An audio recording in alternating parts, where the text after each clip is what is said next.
261 sanctuary cities about to riot after what Trump just took from all of them who didn't listen. Liberals can insist that President Donald Trump is not their president all they want, but it's not going to change the fact that he actually is.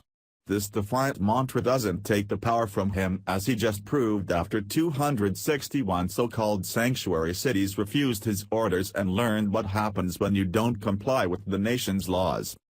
Every policy that President Trump tries to implement for American safety is not only met with a great deal of resistance from the left but also from defiant judges who block his progress. We saw this several times with Trump's travel ban from terrorist-tied countries, and now we're seeing it with regards to so-called sanctuary cities. Judges, mayors, and governors are disguising their clear liberal bias as judicial rulings, and now tensions over this illegal immigrant issue have put America at the breaking point, edging on a civil war. Trump isn't letting off illegal immigration anytime soon, and because of that, he's applying extra pressure on lawless states who continue to allow it. Since these state governments don't mind using other people's money to pay for these people to be here and keep coming, Trump plans to cut the problem off where it starts. It's clear Trump has had enough of this game and isn't tiptoeing around ways to fix it anymore. Sanctuary cities continue to go against the president, won't cooperate with local police, refuse to turn immigrants in, and worst of all, actually punish citizens who offer construction bids for the border wall.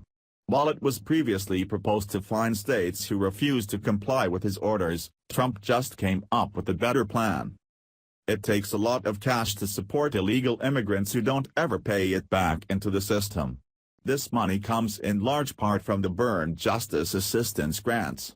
The Federalist Papers reports that the Justice Department plans to block these grants from criminal justice, from sanctuary cities, specifically jurisdictions that keep immigration and customs enforcement from talking to local officials and interviewing inmates, or not notifying ICE when they release aliens ICE wants to deport.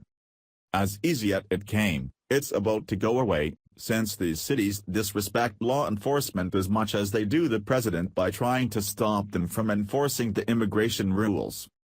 The Daily Signal explains. It is significant because a large share of the funds awarded in this program go to sanctuary jurisdictions. For example, according to Justice Department records, the 4 largest grants, and 7 out of the top 10 recipients of the Byrne JAG grants are sanctuaries.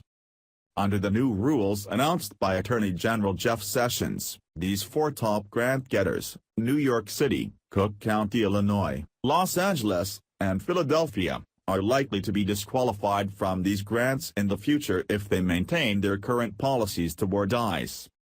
These cities received more than $10 million in grants in 2016. It makes perfect sense to not reward bad behavior with cash that could be used to ensure the rule of law which our nation is built on. Sanctuary cities don't make their own rules and can't expect other people to pay for it when it goes against what the president has already set.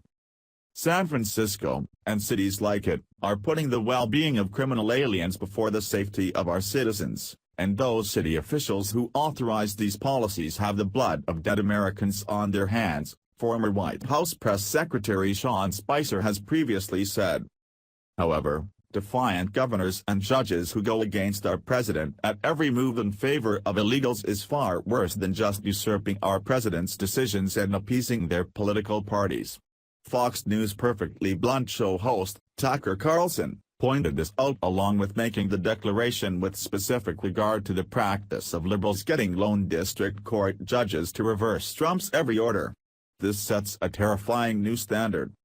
The least accountable branch of our government becomes the most powerful, the judicial branch, and various cities and states can nullify virtually any federal law they don't like, effectively becoming their own countries, Tucker explained before issuing a warning of what will come from this increasingly popular practice. There's a word for that, it's called civil war. Tucker laid it out perfectly. Liberals don't respect the system, checks and balances that our forefathers set up on purpose, which was to create a government accountable to the people. They have found and exploited all the loopholes they could, but can't outsmart or outpower the president. Thanks for watching. Please subscribe Breaking News 365 channel. Goodbye and see you again.